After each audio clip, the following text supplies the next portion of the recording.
Halo sahabat belajar dan anak-anak ibu sekalian, apa kabar kalian hari ini? Jumpa lagi bersama Ibu Arista Agustini. Nah, pada hari ini kita akan belajar tematik SD kelas 6, tema 2, persatuan dalam perbedaan, subtema 1, dan pembelajaran 3 dan 4. Pada pembelajaran sebelumnya, kita sudah membahas bagaimana menjaga kerukunan dalam perbedaan. Hidup rukun merupakan impian setiap warga negara. Rukun dalam perbedaan akan memberikan kedamaian dan ketentraman. Nah, adapun muatan mata pelajaran yang akan kita bahas kali ini adalah yang pertama ada IPA. Menyebutkan cara tumbuhan beradaptasi dengan tepat dan membuat laporan tentang cara tumbuhan beradaptasi dan melindungi diri di lingkungannya dengan benar. Selanjutnya ada bahasa Indonesia. Menyebutkan informasi penting menggunakan aspek apa, di mana, kapan, siapa, mengapa, dan bagaimana pada peta pikiran dengan tepat, serta mengembangkan informasi pada peta pikiran melalui tulisan dengan detail. Yang ketiga, ada PPKN. Menemukan contoh pelaksanaan nilai persatuan dalam kehidupan sehari-hari dengan tepat dan mampu menerapkan 3 kegiatan yang sesuai dengan nilai persatuan dan kesatuan dalam kehidupan sehari-hari.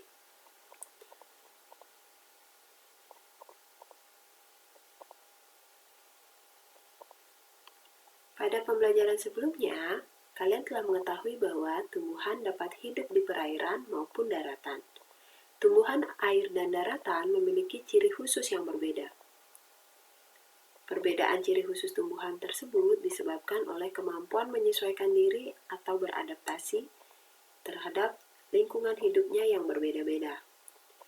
Tumbuhan melakukan adaptasi dengan tujuan agar dapat mempertahankan hidup. Tumbuhan melakukan adaptasi sesuai habitat atau tempat hidupnya.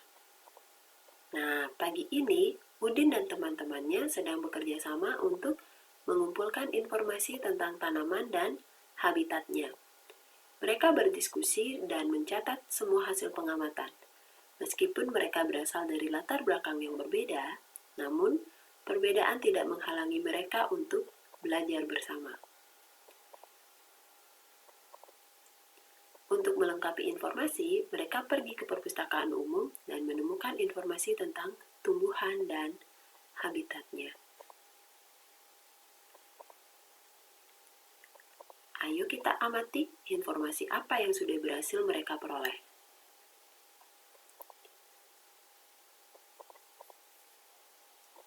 Ternyata, berdasarkan habitatnya, tumbuhan dibagi menjadi 3 jenis. Yang pertama, tumbuhan hidrofit, yaitu tumbuhan yang sebagian tubuhnya ada di permukaan air.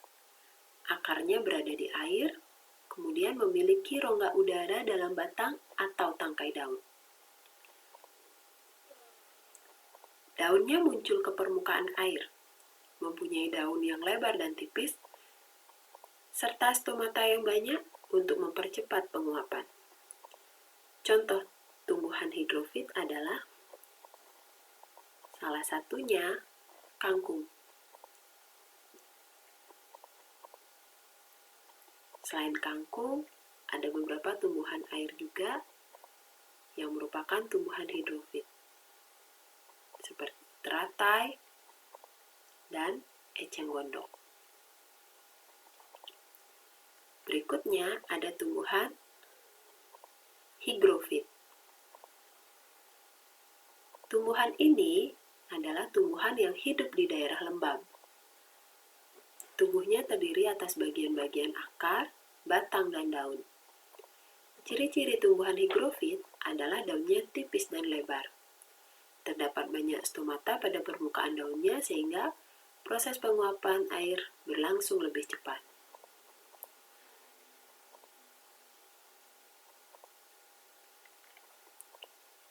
Contoh tumbuhan higrofit adalah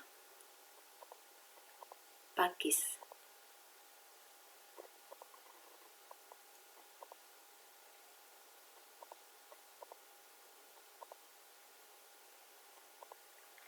Selain tumbuhan pakis, tumbuhan keladi juga termasuk tumbuhan higrofit.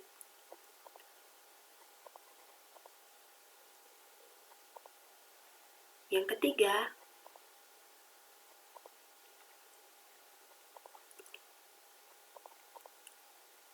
adalah tumbuhan xerofit.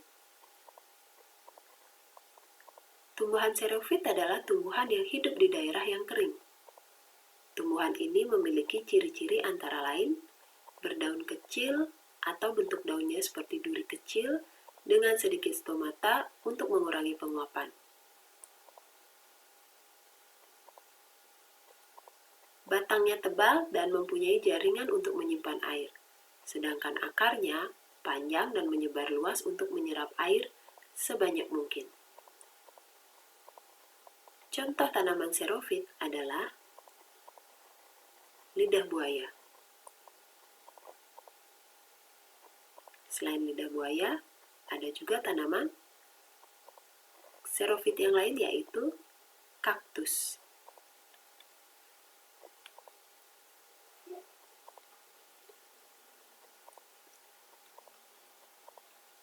Tumbuhan juga melakukan adaptasi untuk melindungi diri dari musuhnya.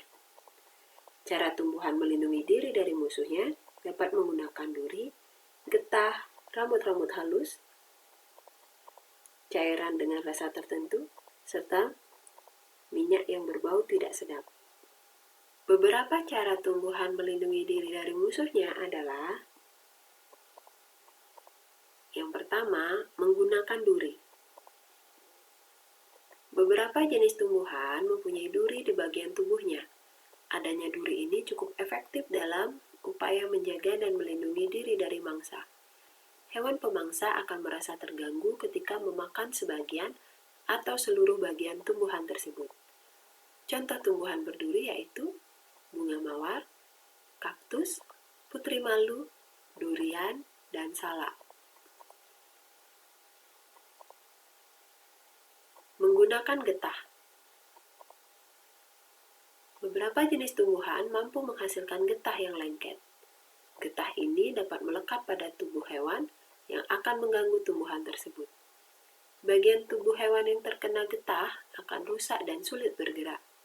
Contoh tumbuhan bergetah yaitu pohon karet, nangka, sukun, keluih, sawo, mangga, dan pepaya. Menggunakan rambut atau bulu halus. Beberapa jenis tumbuhan mampu menghasilkan rambut atau bulu-bulu halus. Bulu-bulu halus ini jika mengenai kulit dapat menyebabkan rasa gatal bagi pemangsanya. Contoh tumbuhan yang menghasilkan rambut atau bulu halus adalah bambu. Pada bambu, bulu-bulu halus menempel pada tunas atau batang bambu yang masih muda, sehingga tunas-tunas akan terlindungi hingga tumbuh dewasa. Menggunakan racun. Beberapa jenis tumbuhan menghasilkan cairan racun dalam tubuhnya. Jika tanaman ini dimakan, dapat menyebabkan keracunan bagi pemangsanya.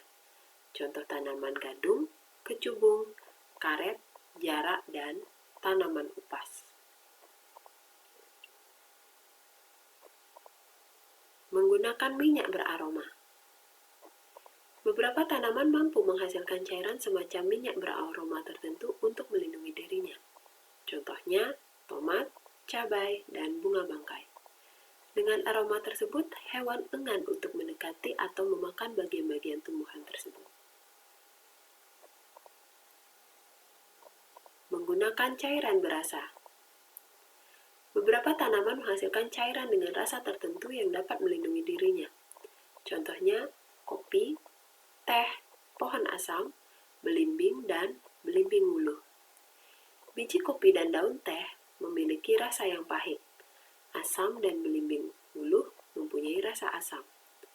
Buah belimbing yang masih muda berasa sepat. Adanya rasa tersebut menyebabkan hewan tidak mau memakan buahnya. Menggunakan kulit biji yang keras. Beberapa tumbuhan menghasilkan biji yang terbungkus kulit biji yang keras. Kulit biji yang keras akan melindungi biji dari pemangsa sehingga dapat bertunas dan berkembang biak. Contohnya buah kelapa, kelapa sawit, dan salak. Setelah kalian mengetahui beberapa cara tumbuhan untuk melindungi diri dan juga beradaptasi dengan lingkungannya,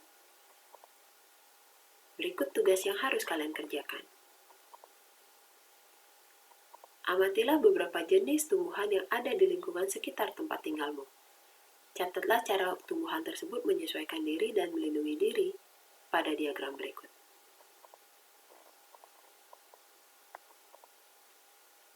Cara tumbuhan menyesuaikan diri, sebagai contoh, tanaman kangkung, yaitu dengan batang berongga, daun lebar dan tipis, serta muncul ke permukaan air. Sedangkan cara tumbuhan melindungi diri, contohnya bambu, dengan memiliki rambut atau bulu-bulu halus. Silakan kalian lengkapi diagram berikut dengan mengamati jenis tumbuhan yang lain yang ada di sekitar kalian. Pada pembelajaran sebelumnya, kamu juga telah belajar menentukan informasi penting dalam bacaan. Informasi penting merupakan pokok masalah yang dibahas dalam suatu bacaan. Informasi penting yang kamu dapatkan dari sebuah bacaan dapat kamu sajikan dalam bentuk peta pikiran.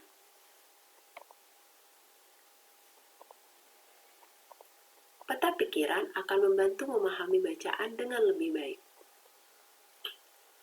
Peta pikiran merupakan ringkasan atau rangkuman yang berisikan informasi-informasi penting. Menyusun peta pikiran dapat berpedoman pada informasi yang kamu dapat dengan kata tanya, apa, di mana, kapan, siapa, mengapa, dan bagaimana. Menjaga kerukunan di lingkungan tempat tinggal kita merupakan tugas setiap warga. Persatuan sangat dibutuhkan untuk mencapai suatu tujuan. Segala perbedaan yang ada dikesampingkan untuk kepentingan bersama. Terkadang, perbedaan yang dimiliki oleh suatu kelompok dapat memperkaya keputusan yang akan diambil. Mari kita simak cerita berikut. Kekalahan Jepang. Pada 6 Agustus 1945, saat kota Hiroshima dibom atom, Soekarno dan Muhammad Hatta sibuk menyelenggarakan sidang Badan Persiapan Usaha Penyelidikan Kemerdekaan Indonesia (BPUPKI) yang kemudian diubah menjadi Panitia Persiapan Kemerdekaan Indonesia (PPKI). Sementara pada saat kota Nagasaki dibom pada tanggal 9 Agustus 1945, mereka bersama Rajiman Widyodiningrat sedang melakukan perjalanan rahasia ke Dalat, Saigon, Vietnam. Jenderal Terauchi mengundang Soekarno, Hatta, dan Rajiman ke Vietnam karena Jepang ingin meyakinkan mereka akan mendukung penuh keinginan bangsa Indonesia untuk merdeka. Pada pertemuan itu, pemerintah Jepang menjanjikan memberikan kemerdekaan Indonesia pada 24 Agustus 1945. Setelah pertemuan itu, ketiganya kembali ke tanah air. Soekarno dan Hatta segera mengabarkan hasil pertemuan dengan Terauchi kepada tokoh lain di Indonesia pada tanggal 14 Agustus 1945. Mereka belum yakin Jepang sudah menyerah kepada sekutu. Namun, Sultan Syahrir dan golongan muda meyakinkan bahwa Jepang sudah terdesak. Syahrir mendesak agar kemerdekaan Indonesia segera diproklamasikan. Ia curiga pertemuan di Dalat itu hanya tipu muslihat Jepang. Soekarno dan Hatta bersama Ahmad Subarjo bergegas menemui Laksamana Muda Maeda Tadashi.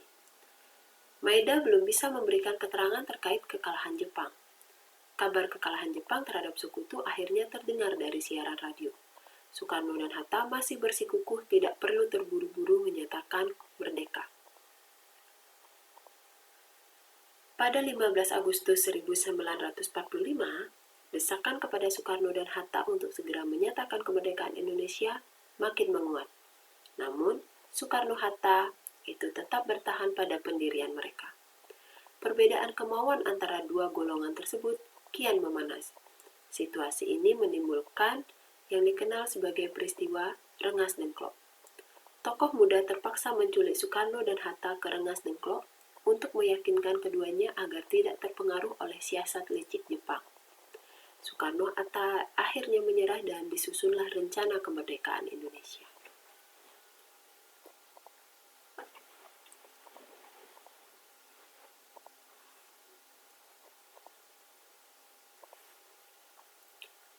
Berdasarkan bacaan tersebut, berikut tugas yang harus kalian kerjakan.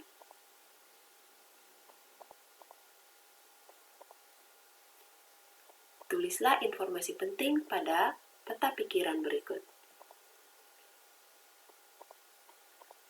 Kemudian, kembangkan informasi pada peta pikiran tersebut menjadi sebuah paragraf dengan menggunakan kata-kata sendiri. Coba perhatikan gambar dan bacalah cerita berikut. Kegiatan pada gambar sering kita jumpai dalam peringatan Hari Ulang Tahun Kemerdekaan Indonesia.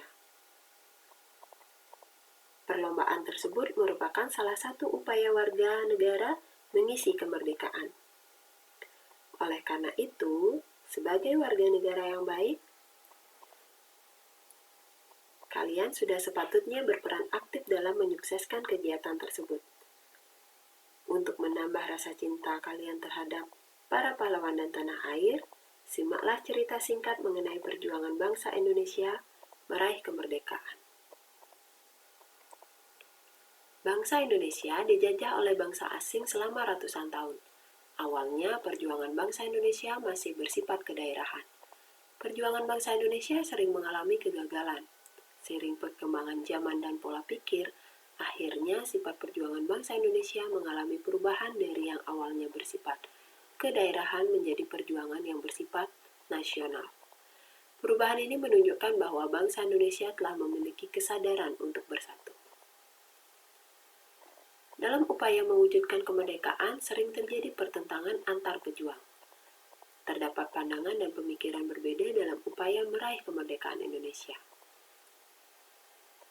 Pertentangan ini terjadi menjelang proklamasi kemerdekaan, yaitu ketika Insinyur Soekarno, Muhammad Hatta, dan Dr. Rajiman Widodiningrat berangkat ke Dalat Saigon, Vietnam, untuk bertemu Marsekal Terauchi. Marsekal Terauchi berjanji Jepang akan memberikan kemerdekaan kepada Indonesia pada tanggal 24 Agustus 1945. Akan tetapi janji tersebut merupakan strategi agar Jepang mendapatkan simpati kembali dari bangsa Indonesia. Pasalnya, Jepang terdesak karena dua kota Jepang dibom pihak sekutu. Golongan tua dan golongan muda menunjukkan keinginan untuk mewujudkan kemerdekaan Indonesia. Akan tetapi, jalan atau cara mereka berbeda. Meskipun begitu, mereka memiliki tujuan yang sama, yaitu mewujudkan Indonesia yang merdeka. Pelajaran yang dapat dipetik dari cerita di atas adalah pentingnya rasa persatuan dan kerjasama sebagai bangsa Indonesia dalam meraih kemerdekaan. Selain meraih kemerdekaan, rasa persatuan dan kesatuan bangsa memiliki berbagai manfaat dalam kehidupan seperti berikut. Mempererat rasa persaudaraan, mewujudkan lingkungan aman dan tertib, memudahkan mencapai tujuan bersama, dan memperkukuh pertahanan NKRI.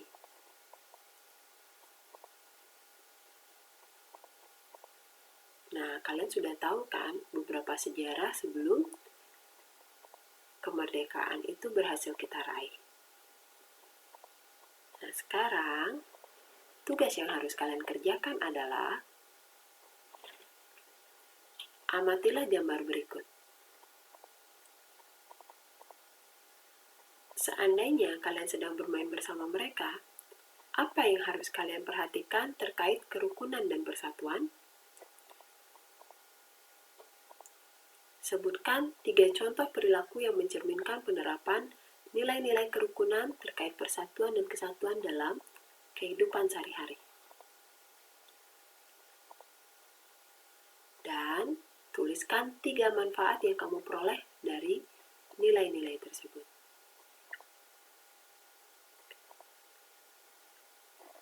Nah, anak-anak ibu sekalian dan juga sahabat belajar, sekian penjelasan ibu pada pembelajaran kita kali ini.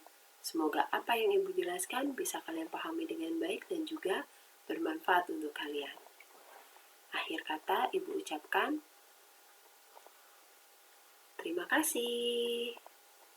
Tetap semangat belajar ya, dan semoga sukses. Sampai jumpa pada video pembelajaran kita selanjutnya. Dadah!